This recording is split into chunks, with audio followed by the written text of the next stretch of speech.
하나님의 말씀 함께 보시겠습니다. 오늘 우리에게 주시는 하나님의 말씀은 히브리서 13장 17절 말씀입니다. 히브리서 13장 17절 말씀을 봉독하겠습니다. 너희를 인도하는 자들에게 순종하고 복종하라. 그들은 너희 영혼을 위하여 경성하기를 자신들이 청산할 자인 것 같이 하느니라. 그들로 하여금 즐거움으로 이것을 하게 하고 근심으로 하게 하지 말라. 그렇지 않으면 너희에게 유익이 없느니라. 아멘. 이제 임성은 목사님께서 나오셔서 목회자를 향한 순종은 성도의 복입니다. 이런 제목으로 하나님의 말씀 선포하시겠습니다. 할렐루야, 반갑습니다. 저는 본문 말씀을 가지고 목회자를 향한 순종적인 태도는 성도에게 큰 복이다, 그런 제목으로 말씀을 나누겠습니다. 지난 시간에는 본문 말씀을 통해서 이 목회자가 영혼의 파수꾼이다라는 것에 대해서 살펴봤습니다. 그래서 설교는 마치 파수꾼이 적의 위험을 감지하고 그것을 경고하는 것처럼 성도들의 위험을 보고 영적인 실상을 분명히 보고 그것을 경고하는 것이 설교의 주된 목적, 목회자의 주된 임무라는 것에 대해서 살펴봤습니다. 그래서 우리 모든 성도님들께서 이 설교를 통하여서 유익을 받아야만, 은혜를 받아야만 우리 모두가 하나님 심판대 앞에 섰을 때 이 좋은 결과물, 열매를 내놓을 수 있다는 것에 대해서 말씀을 드렸습니다. 그런데 성경은 성도들이 이러한 유익을 얻기 위해서 필요한 태도와 자세가 있다고 말합니다. 그것이 본문에 나온 것처럼 너희를 인도하는 자들에게 순종하고 복종하라, 그렇게 말합니다. 목회자에게 순종하고 복종하는 태도와 자세를 갖고 있어야만 목회자가 이것을 억지로 힘들게 하는 것이 아니라 기쁘고 감사한 마음으로 하면서 성도 자신에게도 유익이 된다, 그것에 대해서 이야기를 합니다. 그런데 성도의 입장에서는 하나님의 이런 복종적인 요구가 부당해 보입니다. 그렇죠? 목회자가 하나님의 종이기 때문에 목회자 편을 드는 것처럼 보일 수도 있어요. 그런데 하나님께서 목회자를 세우신 이유와 목적을 깨닫게 되면 이런 하나님의 요구에 우리가 적극적으로 동의가 되고 또 이런 태도가 성도 자신에게 얼마나 큰 복인 줄을 깨닫게 될 것입니다. 그러므로 오늘 말씀을 통해서 우리를 인도하는 자들에게 순종하고 복종하는 태도를 갖게 되시기를 예수님 이름으로 축복합니다. 둘째로 한번 따라해 볼까요? 목회자는 성도의 유익을 위한 하나님의 손과 발입니다. 표면적으로는 목회자가 우리 성도님들에게 유익을 끼치고 은혜를 끼치는 것 같아요. 그런데 실제로는 목회자를 통해서 하나님께서 성도들에게 유익을 주시는 것이죠. 왜냐하면 목회자는 하나님의 도구이기 때문에 그런 것입니다. 그런데 하나님께서 어떻게 목회자를 통해서 우리 성도님들에게 유익을 주실까요? 그것은 목회자에게 여러 가지 은사를 부어주심으로써 가능하게 하는 것입니다. 고린도전서 12장 4절에서 6절 말씀 보면 은사는 여러 가지나 성령은 같고 직분은 여러 가지나 주는 같으며 또 사역은 여러 가지나 모든 것을 모든 사람 가운데서 이루시는 하나님은 같으니, 그렇게 말합니다. 여기 은사, 직분, 사역 이런 용어들이 나와요. 당시 이 말씀에 있던 고린도 교회 안에는 이런 은사, 직분, 사역들이 풍성했습니다. 그래서 이 성도들이 보이는 은사로 인해서 서로 비교하고 또 교만한 모습을 보였습니다. 실제 사람의 몸에 여러 가지 지체가 있는 것처럼 예수님의 몸된 교회 안에는 여러 가지 은사와 직분과 사역이 존재합니다. 그리고 우리 몸의 지체도 다 중요성이 다 달라요. 역할도 다르고 중요성이 다른 것처럼 하나님께서 주시는 은사와 직분과 사역도 모습이 다 다르고 또 그에 따른 중요성들도 다 다릅니다. 그래서 은사에 있어서도 바울이 너희는 더욱 큰 은사를 사모하라 그랬던 것처럼 더욱 큰 은사가 있어요. 이것이 단순히 우월함과 열등감의 그런 비교 대상이 아니라 진짜 교회에 얼마나 더 중요한 은사인가, 성도들에게 얼마나 더 유익한 은사인가, 그것에 따라서 은사의 크고 작음이 존재를 합니다. 그래서 성경에서는 은사에 대해서 이야기를 할 때 그 중요성에 따라서 지혜의 말씀, 지식의 말씀, 믿음, 병 고치는 은사, 능력 행함, 예언, 영분별, 방언 통역, 이렇게 다 순서대로 그 중요성에 따라서 이야기를 하는 것이죠. 또 은사와 밀접하게 관련이 되어 있는 이 직분, 그것에 있어서도 중요성이 다 다릅니다. 성경에서 사도, 선지자, 복음 전하는 자, 목사, 교사, 그 중요성의 순서대로. 또 고린도전서 12장에는 첫째는 사도고, 둘째는 선지자고, 셋째는 교사고, 그렇게 순서를 다 정해놨습니다. 마지막으로 이 사역 또한 마찬가지죠. 이 사역은 은사자와 직분자를 통해 나타난 하나님의 역사, 은사를 주셔서 그 직분을 통해서 일하는 것이 바로 이 사역이라는 것이에요. 따라서 은사와 직분의 정도가 차이가 있었던 것처럼 이 사역의 정도도 다 차이가 있다라는 것이에요. 그런데 안타깝게도 고린도 성도들은 이 서로 다른 은사와 직분과 사역으로 인해서 서로 비교하고 그로 인해서 교만과 우월감에 사로잡히기도 했습니다. 그런데 여러분, 이 모든 은사와 직분과 사역을 누가 주셨으며 왜 주셨는지를 깨닫게 될 때 이것이 얼마나 어리석은 자랑인지 알게 됩니다. 다시 한번 조금 전에 읽은 말씀 읽어드리면, 은사는 여러 가지나 성령은 같고, 직분은 여러 가지나 주는 같으며, 또 사역은 여러 가지나 모든 것을 모든 사람 가운데 이루시는 하나님은 같으니 각 사람에게 성령을 나타내심은 유익하게 하려 하심이라, 그렇게 말합니다. 은사와 사역과 직분이 다 어디에서 왔어요? 성령님과 우리 주님 되신 예수님과 하나님으로부터 다 나왔다라는 것이에요. 그리고 하나님과 예수님과 성령님은 우리에게 은사와 직분과 사역을 왜 주셔요? 유익하게 하려 하심이라 그래요. 그러니까 사람이 목회자가 되고 설교의 말씀의 은사를 받고 예언이든 치유든 축사든 방언 통변이든 그 많은 은사들을 받는 게 다 뭐라는 것이에요? 하나님의 통로로, 하나님께서 성도들에게 유익을 주시기 위해서 그 통로로 사용하고 계신다라는 것이에요. 그러니 고린도 성도들처럼 큰 은사 받았다고, 큰 직분 감당한다고, 큰 사역과 능력이 나타난다고 하나님 앞에서 교만할 수 없다라는 것이에요. 이 모든 것이 이 삼위 하나님으로부터 나온 것이고, 이것은 단지 성도들의 유익을 위하여서 하나님께서 맡겨주신 것 뿐이라는 겁니다. 한편 이처럼 오직 성도의 유익만을 위하시는 하나님의 마음은 이 은사, 직분, 사역이라는 단어의 의미를 우리가 한번 볼 때에 우리에게 더 이렇게 와닿게 됩니다. 여러분, 이 세 단어들의 공통된 특징이 뭔지 아십니까? 그것은 보이지 않는 하나님의 사랑과 은혜들이 우리 눈에 보이는 모습으로 나타낸 그 단어들이에요. 다시 한번 조금 전에 읽은 말씀 읽어드리면, 빠르게 한번 읽어드리겠습니다. 은사는 여러 가지나 성령은 같고, 직분은 여러 가지나 주는 같으며, 또 사역은 여러 가지나 모든 것을 모든 사람 가운데서 이루시는 하나님은 같으니 각 사람에게 성령을 나타내심은 유익하게 하려 하심이라 그래요. 성령님을 통해서 나타내 보여지는 거예요. 은사와 사역과 직분이. 여러분, 이 은사라는 헬라어 카리스마는 카리스, 이 은혜라는 말에서 나타나는 겁니다. 그러니까 하나님의 은혜가 우리 눈에 보이지 않아요. 하나님의 은혜, 우리를 불쌍히 여겨주시는 하나님의 호의, 하나님의 친절, 이 카리스는 우리 눈에 보이지 않는데 그게 어떻게 나타난다고요? 이 카리스마, 은사로 나타난다라는 것이에요.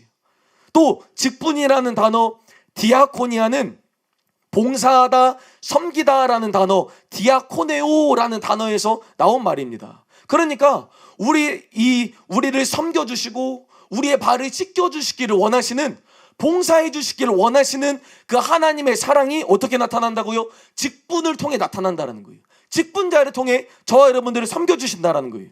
또 마지막 이 사역이라는 단어, 에네르게마는 활동하는, 효력 있는, 강력한 이라는 의미를 가진 에네르게오라는 이 단어에서 파생된 일입니다. 그러니까 우리 사역을 통해서 하나님이 얼마나 큰 능력을 갖고 계시는지, 그 능력의 나타남이 바로 사역이라는 것이에요.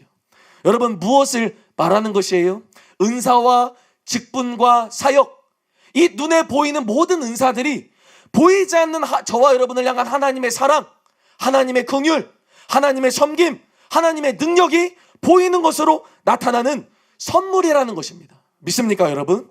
이와 같이 하나님은 우리에게 풍성한 선물을 주시는 분이에요. 그래서 여러분, 성경에서는 예수님도 선물이고, 성령님도 선물이고, 구원도 선물이고, 은사도 선물이고, 직분도 전부 하나님의 선물이라고 말하는 것입니다. 여러분, 그런데 사람들은 하나님께 물어요. 하나님, 나를 사랑하신다면서 그 사랑을 좀 보여주세요. 하나님, 나에게 은혜를 좀 베풀어 주세요. 하나님, 나도 좀 섬겨주세요. 하나님의 강한 능력을 나도 좀 경험하게 해주세요. 보여주세요. 그렇게 말해요. 이 모든 게 어떻게 나타나요? 여러분들 앞에 있는 지금 목회자를 통해 나타나는 겁니다. 믿습니까, 여러분? 부족하고 연약하고 초라한 목회자를 통해서 은사를 주시고 직분을 주시고 사역을 통해 나타나는 것이에요. 그래서 여러분, 성경에서 보면 하나님께서 백성들에게 문제가 생기고 어려움이 있으면 하나님이 직접 가시는 경우는 아주 드물어요. 거의 없어요. 전부 다 하나님의 사람을 보내세요. 모세 보내고 사사 보내고 선지자 보내고 예수님도 보내시고 사도들도 보내고 오늘날 목회자들을 보내시는 것이 하나님의 방법이라는 것을 깨달으셔야 됩니다. 마태복음 23장 37절에 보면 예루살렘아 예루살렘아 선지자들을 죽이고 내게 파송된 자들을 돌로 치는 자요, 암탉이 그 새끼를 날개 아래 모음같이 내가 내 자녀를 모으려 한 일이 몇 번이더냐? 그러나 너희가 원하지 아니하였도다. 그렇게 말합니다. 암탉이요, 그 새끼를 날개 아래 품는 게 얼마나 중요합니까? 내 새끼, 그 병아리 새끼 품어가지고, 알을 품어가지고 요거 잘 따뜻하게 사랑을 공급해야만 요게 부화해가지고 잘 자라날 수 있는 것처럼, 여러분, 하나님께서 암탉이 그 새끼를 꼭 품에 품어주는 것처럼 저와 여러분을 품어주는 방법이 뭡니까? 갑자기 하늘에서 돈 떨어뜨려 주는 게 아니에요. 갑자기 하늘에서 막 문제 해결이 축복이 막 떨어지는 게 아니에요. 요렇게 부족한 목회자를 세워가지고 하나님이 여러분을 향한 하나님의 사랑을 설교하는 겁니다. 믿습니까? 하나님의 말씀을 선포하는 겁니다. 그러니까 뭐가 하나님의 사랑인 줄 알아야 돼요. 요 백성들은 하나님께서 문제가 있으니까 선지자들을 보내고, 하나님이 하나님의 사람들을 파송해서 그들에게 보내가지고 회개하라 외치는데, 요게 하나님의 사랑인 줄 깨닫지 모르고 다 돌로 쳐서 죽인다라는 거예요. 사랑하는 성도 여러분, 뭐가 하나님의 사랑인 줄 알아야 됩니다. 회개하라고 여러분들에게 설교하는 것이 하나님의 사랑인 줄 알아야 됩니다.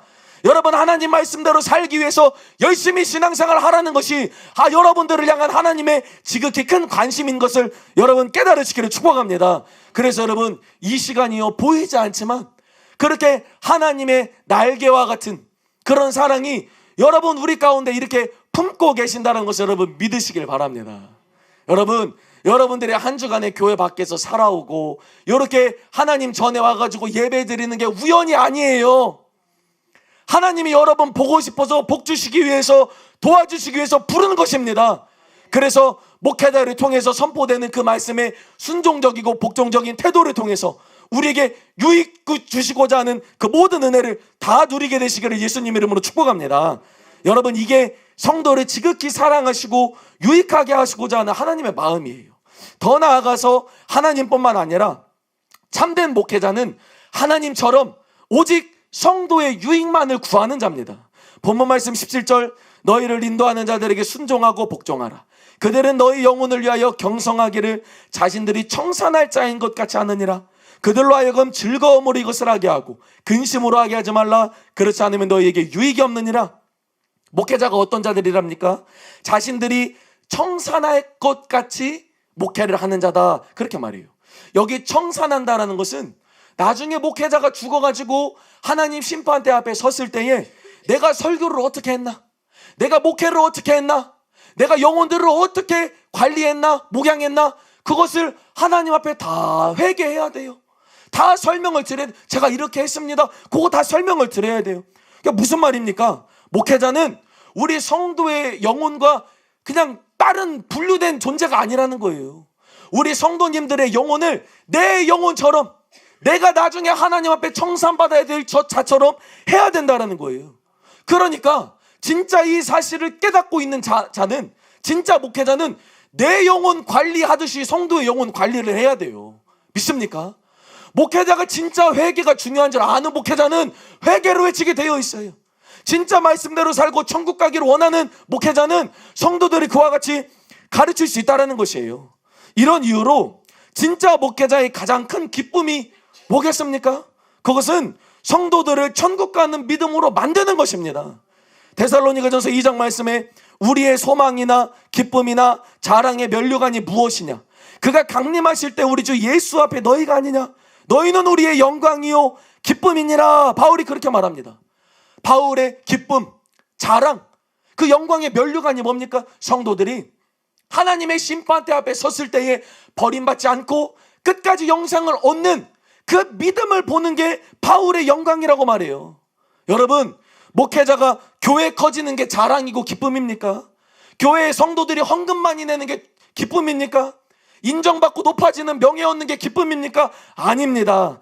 한 사람이라도 더 많이 천국 가는 게 기쁨입니다. 여러분, 여러분들이 신앙생활 잘해서 천국 갈 수 있는 열매를 풍성하게 맺는 게 목회자의 기쁨과 자랑의 면류관입니다. 그래서 천국에 들어갈 수 있는 믿음으로 성도들을 자라나게 하고 하나님의 심판대 앞에 설 수 있는 삶의 열매를 보는 것, 그것이 목회자의 기쁨이에요. 그래서 부족하지만 우리 사랑하는 교회 목회자와 사역자들은 이런 중심을 갖고 있습니다. 여러분, 우리는 돈을 위해서 목회하는 게 아니에요. 단순히 교세로 확장하고 교회 크게 하는 게 목적이 아니라 한 영혼이라도 더 천국 보내는 게 목적인 것을 깨닫고 우리 모든 성도님들도 목회자를 통해 이러한 유익을 얻게 되시기를 예수님 이름으로 축복합니다. 그래서 셋째로 또 한번 따라해 볼까요? 목회자를 향한 순종과 복종의 태도는 성도에게 큰 복입니다. 그래서 이러한 유익을 얻기 위해서 어떻게 해야 되는가? 순종하고 복종하는 태도를 가져야 된다. 17절에 너희를 인도하는 자들에게 순종하고 복종하라. 그리고 맨 마지막 구절 보면 그렇지 않으면 너희에게 유익이 없느니라, 그렇게 말합니다. 순종하고 복종해야 된대요. 그런데 여러분, 이 본문의 순종과 복종의 태도는 맹목적인 게 아니에요. 이 복종이라는 단어는 우리가 흔히 알고 있는 것처럼 굴복하다, 복종하다, 그런 뜻입니다. 그런데 순종하고 복종해라, 이 앞에 있는 순종하다라는 말은 납득시키다, 확신시키다, 설득하다, 그런 뜻입니다. 뭡니까? 목회자를 향한 성도의 복종은 먼저 목회자의 가르침을 인해서 성도들이 납득과 확신이 된 그 기초 아래 복종이 이루어지게 된다는 거예요. 이것은 곧 목회자의 권위는 하나님의 말씀에 기인한 것이고 성도들 역시 하나님의 말씀 때문에 목회자를 존중하고 순종하고 그 권위를 인정한다는 것이에요. 윌리엄 레이는 다음과 같이 설명합니다.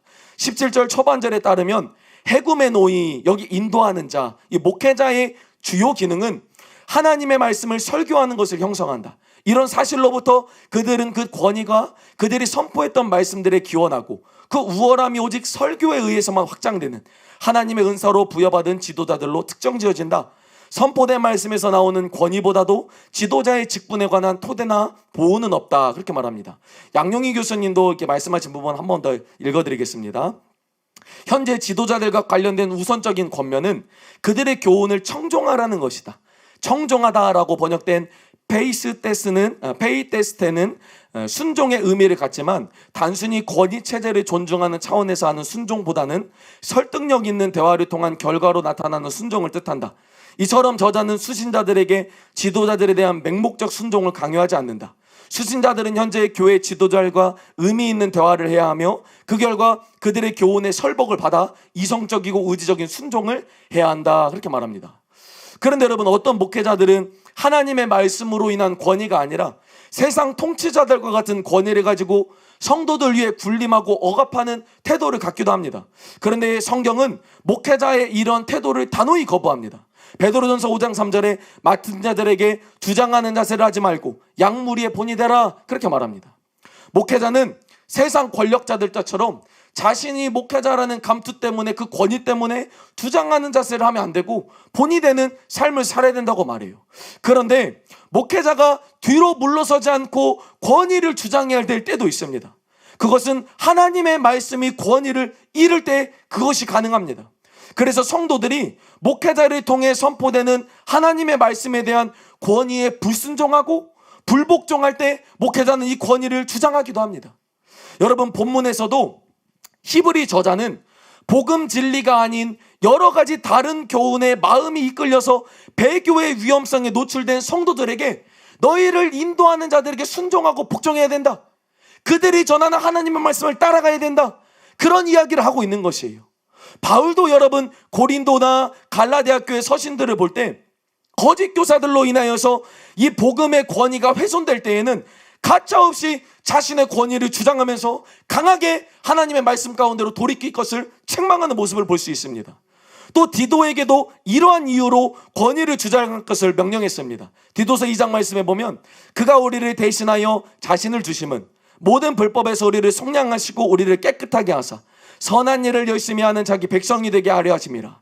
너는 이것을 말하고 권면하며 모든 권위로 책망하여 누구에게서든지 업신여김을 받지 말라. 그렇게 말합니다. 디도가 나이가 어리기 때문에 또 목회의 경험이 적기 때문에 그래서 그런 것이 아니라 디도를 통해 선포되는 이 하나님의 말씀이 땅에 떨어지기 때문에 모든 권위를 동원해서 책망하고 업신여김을 받으면 안 된다. 그렇게 말하는 것입니다. 따라서 목회자의 권위는 무엇으로부터 발생하고 또 목회자를 향한 성도의 순종과 복종의 자세는 무엇에 기인하는 것입니까? 바로 하나님의 말씀인 것이에요.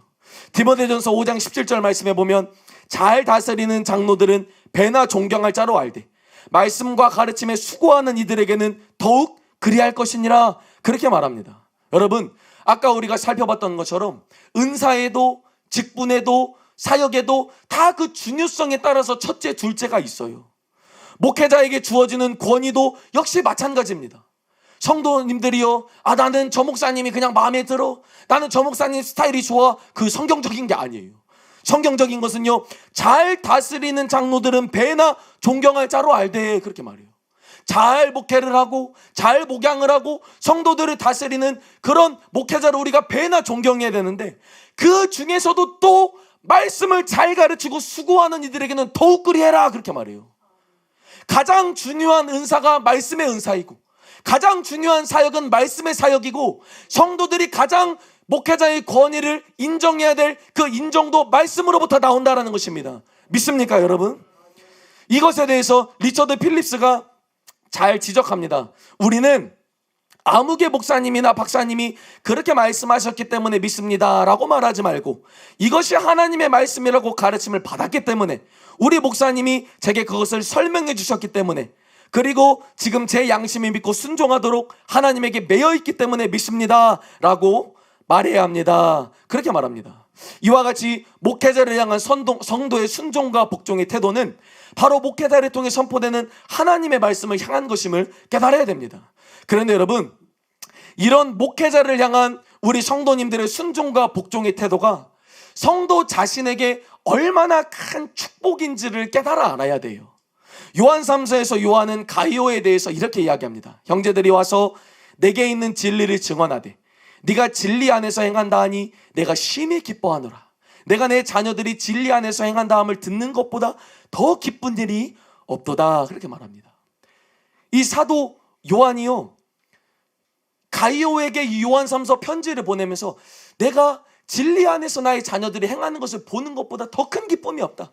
여러분, 목회자로서 성도들의 말씀대로 잘 사는 것을 보는 것보다 더 큰 기쁨이 어디 있겠습니까? 그런데 이 사도 요한은 어떤 모습을 보면서 이렇게 기뻐했을까요? 그것은 다른 것이 아니라 가이오가 순회 사역자들을 잘 접대하고 그들에게 필요들을 공급해서 그들을 영접하고 다시 보내는 그 목회자를 향한 자세와 태도, 공경과 순종과 복종의 태도를 보면서 그것을 기뻐한 것이에요. 디오드레베처럼 순회 사역자들을 받아들이지도 않고 또 으뜸되기를 좋아하는 게 아니라 겸손히 그들을 영접한 가이오의 모습 때문에 지금 요한이 편지를 쓰면서 그 모습을 칭찬하고 있는 것입니다. 그런데 여러분, 왜 요한은 사역자들이 극진히 대접하는 가이오의 모습을 그의 믿음의 근거로 인정했을까요? 그것은 하나님을 사랑하는 그의 믿음이 하나님의 종인, 하나님의 말씀을 선포하는 목회자를 섬기는 그 사랑으로 드러나기 때문에 그런 것입니다. 이것은 빌립보 성도들 또한 마찬가지입니다. 빌립보서 4장에 보면 빌립보 사람들아 너희도 알거니와 복음의 시초에 내가 마게도냐를 떠날 때에 주고받은 내 일에 참여한 교회가 너희 외에 아무도 없었느니라. 데살로니가에 있을 때에도 너희가 한 번뿐 아니라 두 번이나 나에 쓸 것을 보내었도다. 내가 선물을 구함이 아니요 오직 너희에게 유익하도록 풍성한 열매를 구함이라. 그렇게 말합니다.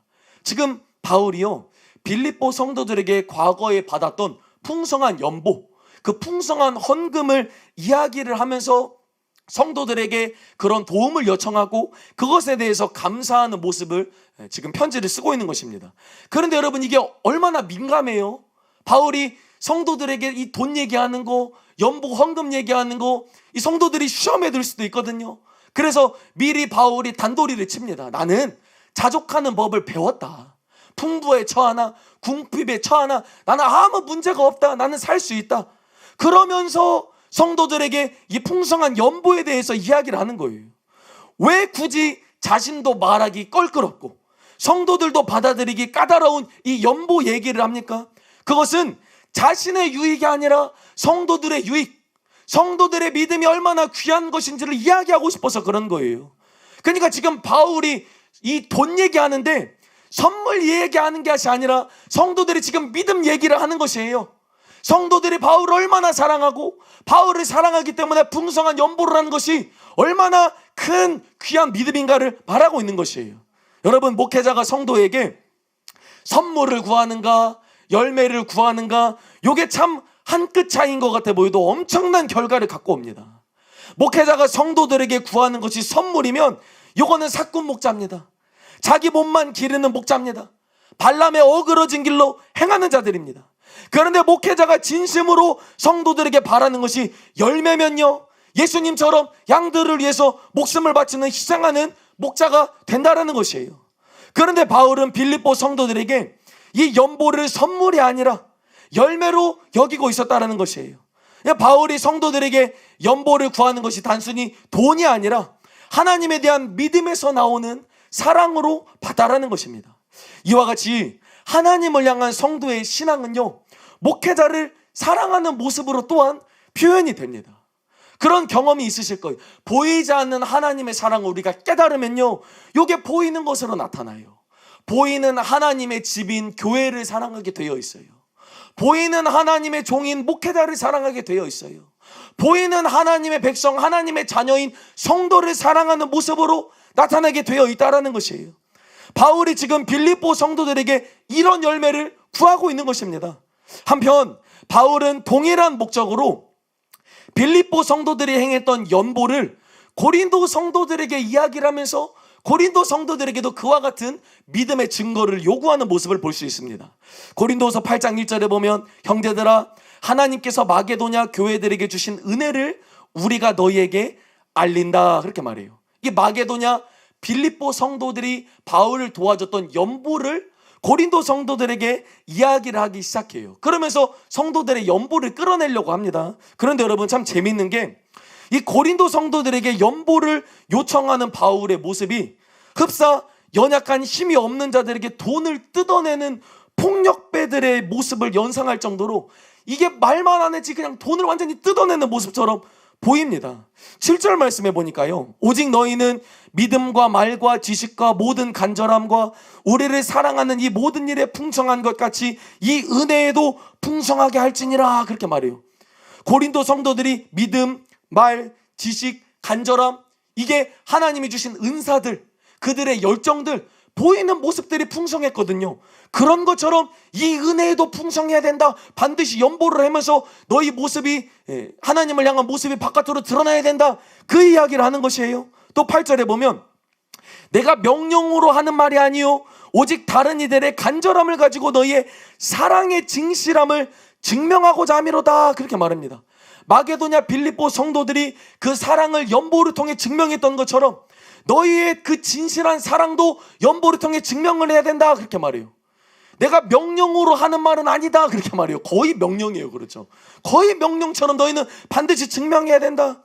심지어 바울은 예수님까지 거론하면서 연보를 회유합니다. 9절에 보면, 우리 주 예수 그리스도의 은혜를 너희가 알거니와 부요하신 이로써 너희를 위하여 가난하게 되심은 그의 가난함으로 말미암아 너희를 부요하게 하려 하심이라, 그렇게 말해요. 예수님이 얼마나 부유했냐, 천국 보좌 다 버리고 우리 때문에 가난하게 됐다, 우리 부요하게 하려고. 그러니까 부요한 너희들은 연보를 하면서 가난하게 돼야 된다, 막 그런 얘기를 하는 것이에요. 그러면서 바울이 이 뻔뻔함의 정점을 찍습니다. 10절에 보면, 이 일에 관하여 나의 뜻을 알리노니 이 일은 너희에게 유익함이라, 그렇게 말해요. 실컷 돈을 막 뜯어내는 것처럼 이야기를 하면서도 나 때문에 그런 게 아니라 너희의 유익함을 구함이라, 그렇게 말해요. 이 바울의 속내가 뭡니까? 바울이 성도들의 돈을 뜯어내는 겁니까? 막 헌금 강요하는 겁니까? 이게 선물이 아니라 성도들의 열매를 지금 보고 있는 것이에요. 그들이 하나님을 사랑한다라는 증거, 하나님을 믿고 있다라는 증거를 연보를 통해 확인하기를 원하는 것입니다. 그런데 여러분, 바울이 연보를 은혜라고 말했어요. 은혜. 너희는 이 은혜에도 풍성해야 된다. 왜냐하면 재물이 있는 것에 마음이 있는데 사람의 마음의 주인이 바뀌지 않으면 이 재물도 안 갑니다. 빌립보 성도들이 극한 가난 가운데에서도 풍성한 연보를 바울에게 드릴 수 있었던 것은 자신을 먼저 하나님께 드리고 그에 따라서 바울에게 풍성하게 연보를 했다, 그렇게 말했던 것처럼 이게 진짜 은혜입니다. 목회자를 사랑하는 것, 교회를 사랑하는 것, 성도들을 사랑하는 것, 그것을 위해 나의 재물도 아낌없이 풍성하게 드리는 것, 그것이 하나님의 은혜인 줄 믿으시기를 축복합니다.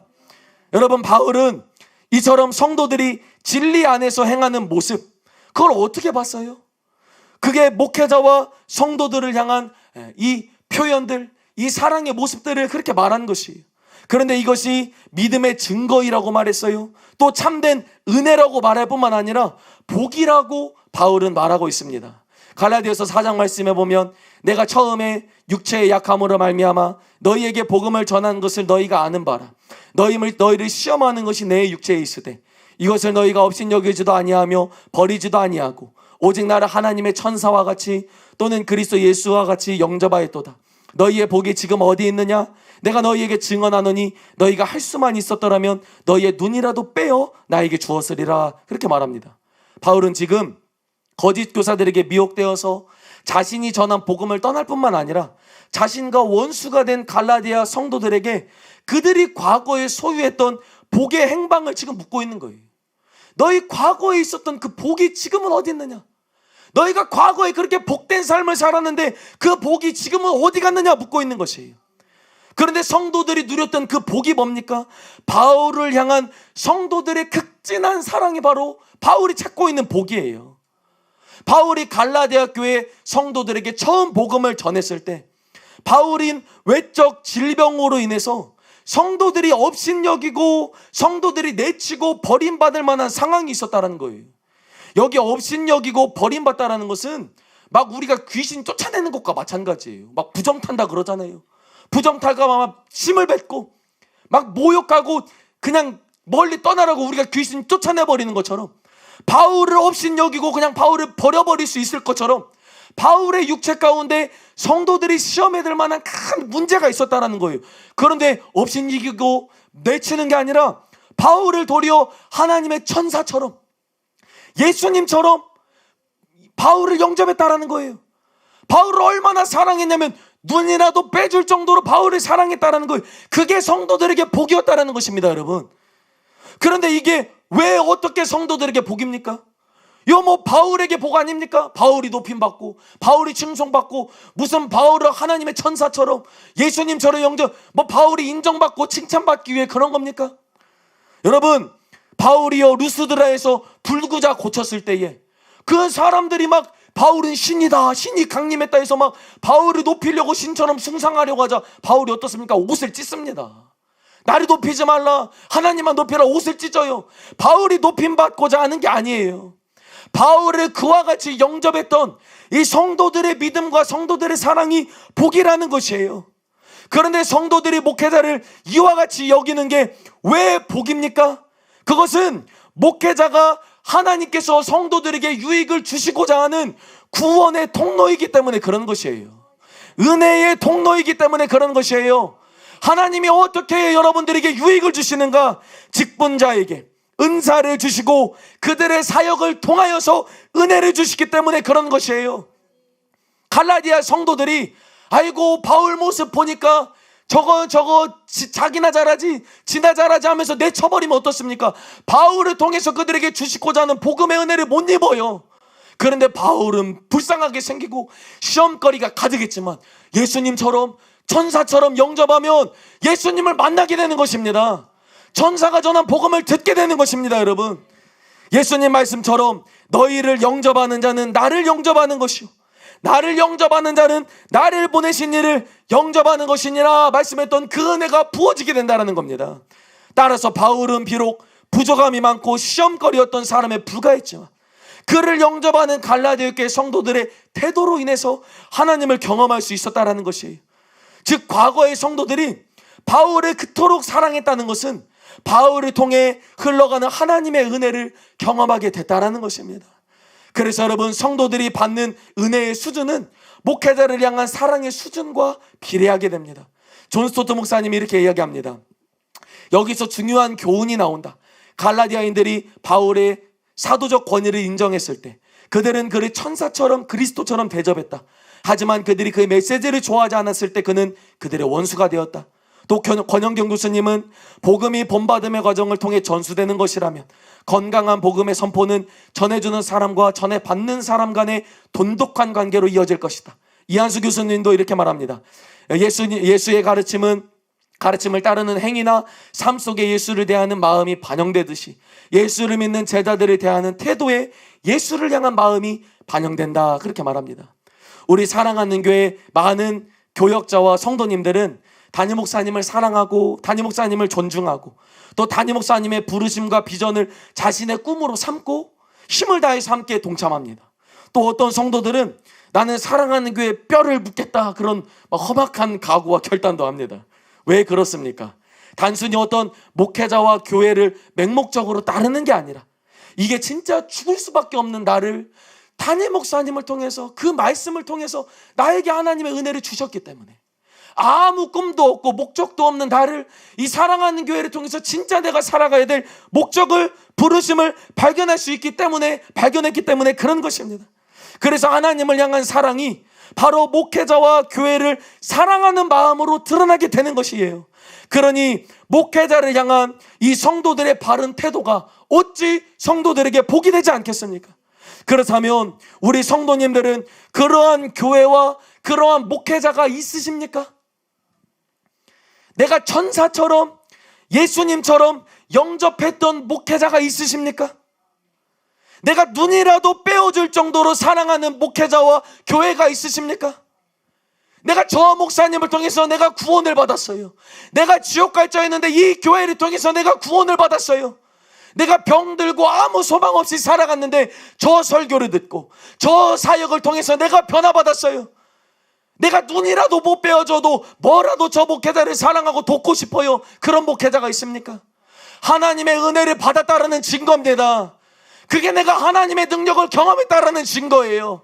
그러니 여러분, 우리 모두가 저와 여러분을 인도하는 목회자를 향한 순종과 복종의 태도를 통해서 하나님의 은혜를 받으시기를 축복합니다. 여러분, 겸손하게 엎드려 보세요. 은혜는 사람이 주는 게 아니에요. 여러분들 앞에서 매주마다 설교하는 목회자가 부족해 보일 수도 있고 허물이 있을 수도 있고 성품적으로 온전하지 않을 수도 있습니다. 그런데 하나님의 말씀으로 한번 받아보세요. 순종하고 복종하는 태도로 말씀을 받아보세요. 하나님이 은혜를 주십니다. 목회자와 상관없이 하나님의 은혜를 주세요. 그래서 그런 태도를 통해서 하나님 주시고자 하는 유익을 다 받아 누리게 되시기를 예수님 이름으로 축복합니다. 결론을 맺습니다. 여러분, 어떻게 보면 목회자한테 유리할 것 같은 이 설교를 왜 합니까? 그것은 아이러니하게도 우리 성도님들의 유익 때문이에요. 바울은 오직 성도의 유익을 구하는 자신의 사역들을 성도님들이 마음을 활짝 열고 받아들이기를 권하입니다. 고린도후서 7장에 보면 마음으로 우리를 영접하라. 우리는 아무에게도 불의를 행하지 않고 아무에게도 해롭게 하지 않고 아무에게서도 속여 빼앗은 일이 없더라. 내가 이 말을 하는 것은 너희를 정죄하려고 하는 것이 아니라 내가 이전에 말하였거니와 너희가 우리 마음에 있어 함께 죽고 함께 살게 하고자 함이라. 그렇게 말합니다. 여러분, 바울은 정말 성경에 보면 성도들을 너무나 사랑했던 자예요. 고린도후서 11장에 보면 바울이 박해를 받고 자지 못하고 먹지 못하고 춥고 헐벗는 고통을 많이 당했습니다. 그런데 그 고통보다 바울이 더 큰 고통이 바로 모든 교회를 위하여 염려하는 것이라고 말합니다. 자기가 못 먹고 매맞고 굶주리고 추운 것보다 더 마음에 큰 고통이 교회와 성도들을 염려하는 것이라고 말해요. 그러면서 누가 실족하면 내가 애타하고 누가 약해지면 내가 약해지지 아니하였냐 그렇게 말해요. 왜 그렇습니까? 진짜 성도들과 함께 죽고 함께 살고자 하는 마음이 있기 때문에 그래요. 그런데 바울과 비할 수는 없을지 모르지만 우리 교회의 목회자들은 이러한 마음을 갖고 있습니다. 여러분, 저도 담당하는 교회의 성도님들과 함께 성도님들을 보면서 성도님들이 삶 가운데 힘들고 어려운 일이 닥치고 또 그 문제를 이기지 못하는 모습을 많이 봅니다. 그럴 때마다 저는 제 자신에 대해서 많은 자책과 하나님을 향한 회개를 합니다. 내가 성도를 통해 설교를 통해서 성도를 살리지 못하는 것에 대한 자책감이 많아요. 내가 그 성도를 더 사랑하지 못하는 것이 회개가 많이 돼요. 제가 능력이 없고 또 저의 부족으로 인해서 많이 탄식하게 됩니다. 그리고 부족하나마 함께 끝까지 이겨낼 수 있도록 애타는 마음으로 성도들을 위해서 기도합니다. 사랑하는 성도 여러분, 부족한 목회자들의 마음 가운데 이러한 중심이 있다는 것을 여러분들이 믿고 마음을 넓히시기를 축복합니다. 그리고 하나님께서 목회자들을 통해 주시고자 하는 모든 유익을 다 받아 누리게 되시기를 예수님 이름으로 축복합니다. 그래서 우리가 함께 죽고 함께 사는 진정한 운명 공동체가 되길 예수님 이름으로 축복합니다. 여러분, 목회자가 여러분들에게 바라는 것은 한 가지밖에 없어요. 목회자는 왜 존재하는가? 뭐 때문에 살아가는가? 먼저는 내 영혼 구원받아서 버림받지 않고 천국 가기를 원하는 게 목회자의 첫 번째 가장 큰 사명입니다. 바울처럼 내가 다른 사람에게 복음을 전한 뒤에 도리어 자신은 버림이 될까 자기 몸을 치면서 자기 몸을 복종시키면서 사는 것. 마태복음 7장에서 선지자 노릇하고 귀신 쫓아내고 많은 권능을 행하면서도 율법대로 살지 못해서 불법을 행해서 멸망받지 않도록 자신의 영혼을 잘 경성하는 것, 자신의 영혼 구원받기를 원해서 목회자들은 살아가고 있습니다. 또 둘째로 우리 성도님들의 영혼 천국 보내기 위해서 존재하는 게 목회자입니다. 여러분, 바울이 말했던 것처럼 디모데에게 너는 너와 네 가르침을 부지런히 살펴 이 일을 하라. 그리하여 네 자신과 네게 듣는 자를 구원할 수 있을 것이다. 그렇게 말했던 것처럼 목회자가 성도들에게 원하는 게 뭡니까? 여러분, 천국 가는 것밖에 원하는 게 없어요. 제가 어제도 기도하면서 지옥에 대해서 생각이 들더라고요. 지옥은요, 들어가는 문은 있는데 나오는 문이 없어요. 영원한 시간을 지옥 가운데에서 고통을 받아야 되는데 그 사람이 믿든 안 믿든 죽는 게 정해진 것처럼 심판도 정해져 있는데 저 끔찍한 지옥이라는 공간 가운데에서 어떻게 영원한 시간을 보낼 것인가? 나는 정말로 죄 지으면 안 된다. 나는 정말로 하나님 말씀 거역하면 안 된다. 얼마나 내가 두렵고 떨림으로 구원을 이루어가야 되는가, 정말 두렵더라고요. 사랑하는 성도 여러분, 목회자가 설교하는 것은 딴 거 아니에요. 여러분, 돈 많이 벌고 뭐 치유 중요합니다. 문제 해결 중요해요. 하나님 잘 믿고 예수님 잘 믿고 천국 가는 게 가장 중요해요. 그것 때문에 설교하는 거예요. 그리고 또 이 땅 가운데에서도 여러분, 지금 내 마음은 지옥이고 내 삶은 끔찍한 지옥이고 천국이 어떤 곳입니까? 하나님 나라가 천국입니다. 내 안에 천국이 있는 사람만 천국 가는 겁니다. 하나님 나라에 합당한 열매를 맺는 사람만 천국 가는 거예요. 우리 성도들 이 땅에서도 천국 누리게 하여 주시옵소서. 천국에는 눈물도 없고 천국에는 질병도 없고 천국에는 주님 주시는 위로로 충만한데 온전하진 않더라도 이 땅에서도 우리가 이 문제를 슬픔을 이길 수 있는 하나님의 위로의 나라가 성도들의 삶 가운데 임하게 하여 주시옵소서. 성도들이 이 땅 가운데서도 천국을 경험하게 하여 주시옵소서. 그 기도가 간절하게 나오더라고요. 사랑하는 성도 여러분, 우리 함께 죽고 함께 살아야 됩니다. 끊어지지 않는 새 곁줄처럼 늘 독려하고 격려해서 떨어져 나가지 않고 끝까지 그 하나님의 나라에 우리 모두가 다 들어갈 수 있는 은혜가, 유익이 우리 모든 성도님들에게 충만하게 부어지게 되시길 예수님 이름으로 축복합니다. 우리가 그래서 함께 기도할 때 아버지 하나님, 우리 사랑하는 교회 가운데 더욱더 하나 될 수 있는 마음을 주시옵소서. 목회자는 성도 위에 군림하고 주장하는 자세가 아니라 정말 본이 되고 기꺼이 하고 자원하는 심령으로 할 수 있는 마음을 주시고 섬길 수 있는 마음을 주시고 또 우리 모든 성도님들은 그렇게 목회자를 존중하고 사랑하는 마음 주셔서 우리가 하나 되어서 우리 교회 가운데 주시고자 하는 모든 유익을 다 받아 누리게 하여 주시옵소서. 우리 모두가 함께 죽고 함께 사는 진정한 영적 가족 공동체 되게 하여 주시옵소서. 우리 그런 기도 제목으로 주여 삼자하고 하나님께 함께 기도하겠습니다. 주여, 주여, 주여. 하나님 우리 아버지 감사합니다. 저와 여러분을 향한 하나님의 사랑이 무엇입니까? 하나님이 목회자를 통해서 말씀을 선포하시는 것이 여러분을 향한 하나님의 사랑입니다. 순종하고 복종하는 태도를 통하여서 하나님의 유익을 다 받아 누리게 되시기를 예수님의 이름으로 축복합니다. 사람이 한번 죽는 것은 정해진 것이요, 그 후에 심판이 있기에 반드시 목회자를 통해서 주시는 하나님의 말씀을 받을 수 있는 성도들이 되게 하여 주시옵소서.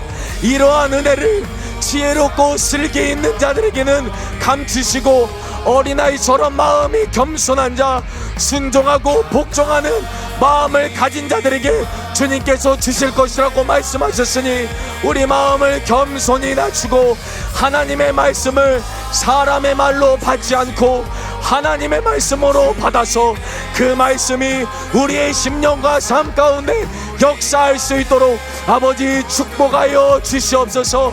어리석어 보이는 하나님의 말씀이 내 삶 가운데 심겨지기만 하면 겨자씨 하나과 같은 이 작은 말씀이 내 삶을 바꿀 수 있고 나에게 새로운 삶을 줄 수 있고 정말로 하나님의 나라가 내 심령과 삶 가운데 임할 수 있다라는 것을 믿음으로 바라볼 수 있도록 우리 모든 성도들을 축복하여 주시옵소서. 여러분들이 겸손히 자신을 낮추면 낮출수록, 자신을 순종하고 복종하는 태도를 가지면 가질수록 하나님께서 여러분들에게 은혜를 주십니다. 목회자의 연약함과 부족함과 상관없이 하나님께서 여러분들에게 은혜를 주십니다. 마음을 낮추게 되시기를 축복합니다. 목회자의 마음으로 활짝 마음문을 열고 영접할 수 있는 큰 축복이 있게 하여 주시옵소서. 나는 과연 예수님처럼 천사처럼 하나님이 세우신 목회자의 말씀을 영접하고 받아들이는가? 나는 과연 눈이라도 빼어줄 정도로 사랑하는 존경하는 목회자가 있는가? 그것이 성도들에게 얼마나 큰 축복인 줄을 모릅니다. 그 목회자를 통해서 예수님의 사랑을 내가 경험했기 때문에 그 사역을 통해서 그 교회를 통해서 내가 고침받고 회복되었기 때문에 은혜를 받은 증거가 그렇게 나타난다는 것이에요. 은혜를 받으시기를 축복합니다. 지금이 은혜 받을 만한 때요, 지금이 구원의 날입니다. 기회를 놓치지 말고 예수님의 이름을 간절히 불러 모든 질병에서 치유를 받으십시오. 예수님의 이름을 간절히 불러 모든 죄로부터 해방을 받으십시오. 예수님의 이름을 간절히 불러 모든 문제로부터 고침을 받으십시오. 고침을 받으십시오. 간절히 예수님의 이름을 부르는 자에게 구원이 임합니다. 예수님의 이름을 간절히 부르세요. 예수님을 간절히 찾고 구하세요. 예수님 믿고 구원받아 하나님의 자녀 다 되게 하여 주시옵소서. 얼마나 큰 능력이 감추어져 있는 줄 모릅니다. 나를 향한 얼마나 큰 사랑이 십자가에 감춰져 있는 줄 모릅니다. 침노하세요. 침노하세요.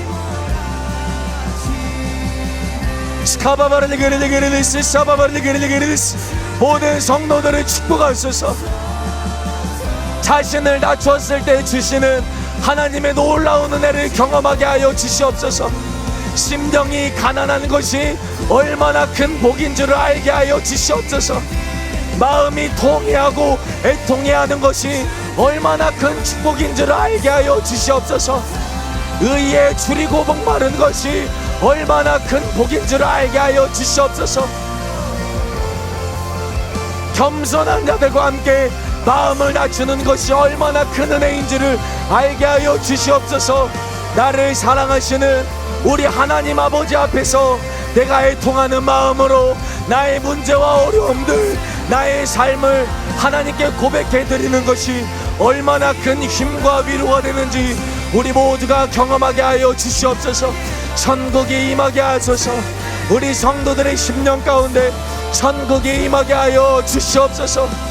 그리하여서 이 땅에서도 천국을 누리고 영원한 영생을 다 받아 누릴 수 있는 복된 성도들의 삶이 되게 하여 주시옵소서.